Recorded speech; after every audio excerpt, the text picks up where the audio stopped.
What if I told you that for 2,000 years, we've gotten one of the most famous stories ever told completely wrong? Today, we're diving into a really radical reinterpretation of the serpent in the Garden of Eden, and trust me, it flips the entire narrative on its head. So get this, the central argument we're exploring isn't just that the serpent was misunderstood, but that it was actually the very first sign of redemption, a foreshadowing of Christ. Now that is a huge claim, so let's see how the evidence actually stacks up. All right, here's our game plan for breaking this down. We're going to start by putting the traditional story on trial.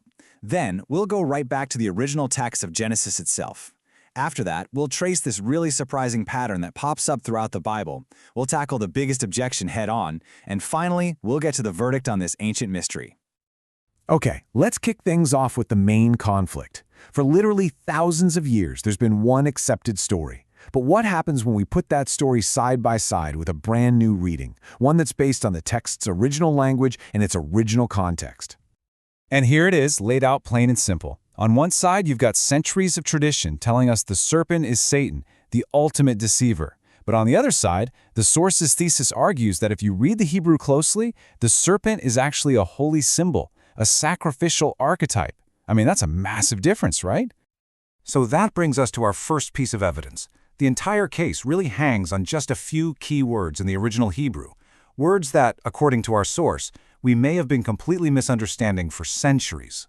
The first clue is how the serpent is introduced. The text says it was more arum than any other beast. Now, tradition usually translates this as crafty or cunning, in a bad way. But the source material points out that in Hebrew, arum more often means wise or prudent. So the text isn't telling us the serpent is wicked, it's telling us it's wise. Now, this next phrase is probably the most misinterpreted of them all. When God speaks to the serpent, the text uses the phrase mitakol. For centuries, we've read this as being cursed beneath all other animals. But linguistically, it actually means more than or above. And that one little shift, well, it changes everything. So here's the crucial point. The text doesn't say the serpent is demoted. It says it is cursed above all the livestock. Now think about it. In the biblical world, what are livestock? They're sacrificial animals. So to be placed above them isn't a demotion at all. It's an elevation. It's an appointment to a higher, more important symbolic role. And what about that whole eating dust thing? Well, according to the source, this isn't about biology. It's all about theology. It's not a description of what snakes eat, but a powerful symbol for the serpent's new job, to bear the consequence of human mortality. And the text itself spells this out for us.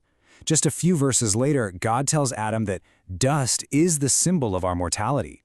So for the serpent to eat dust means it symbolically carries the burden of human death, which is the exact same thing Christ is later said to bear on the cross. See the connection? Okay, let's move to our next piece of evidence. Because this idea of the serpent as a symbol of redemption doesn't just stop in Genesis. It actually kicks off a pattern that you can trace across the entire Bible. And this is where the pattern gets really fascinating. It connects three events that seem totally unrelated. First, in Genesis, the serpent is elevated. Then, hundreds of years later in the book of Numbers, when the Israelites are dying from snake bites, what does God tell Moses to do? He doesn't say sacrifice a lamb. He says make a bronze serpent and lift it up for healing. And then Jesus himself makes the final, stunning connection. Jesus directly compares his own crucifixion to that healing serpent. This forces us to ask a really critical question. Why on earth would he identify himself, the Savior, with a symbol that tradition tells us is the ultimate embodiment of pure evil? The source argues he wouldn't. He's identifying with a holy, redemptive symbol that started all the way back in Eden. But of course, I know what you're thinking. There's a major counterargument, right? There's that one verse that seems to settle this debate once and for all. So let's put this theory to the ultimate test and tackle that objection head-on. Yep, this is the verse. The one most often used to prove the serpent is Satan. It seems pretty cut and dry, doesn't it? But the source material argues that reading this verse as a simple, literal, historical ID is a major mistake in interpretation. The rebuttal really comes down to literary context. You see, Revelation isn't a history book. It's a book of wild apocalyptic symbols.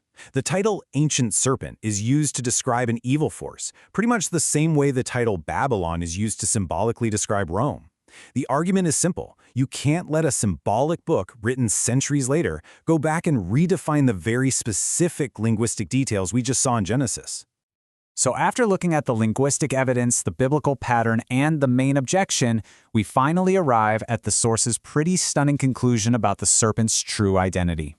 And the verdict is in. The serpent isn't the tempter, but the first type of Christ. Not the cause of the fall, but the very first sign of the cross, appointed by God to bear the consequence of our mortality and point towards a future healing. But just when you think the case is closed, the source presents one final, absolutely mind-blowing piece of evidence. And it's been hidden in plain sight this whole time, right inside the Hebrew language itself. Take a look at this number, 358. Now, there's an ancient Jewish interpretive practice called gematria, where letters also serve as numbers. It was a way of finding these deeper, hidden connections in the text by calculating the numerical value of certain words. And as it turns out, the Hebrew word for serpent, which is nahash, has the exact same numerical value as the Hebrew word for Messiah, which is Mashiach. Both of them add up to exactly 358. And the source argues this is no coincidence. It's a deliberate numerical signature that's been encoded into the text itself, a hidden clue reinforcing this deep, profound connection. The serpent isn't the enemy, it is the pattern of the Messiah. And that leaves us with one last provocative thought. What if the very first hint of salvation in the Bible wasn't a prophecy about some person who would one day come and crush a villain? What if instead it was a pattern established in a creature appointed to bear our mortality and be lifted up for our healing? It's a question that really challenges us to reread this ancient story with completely fresh eyes.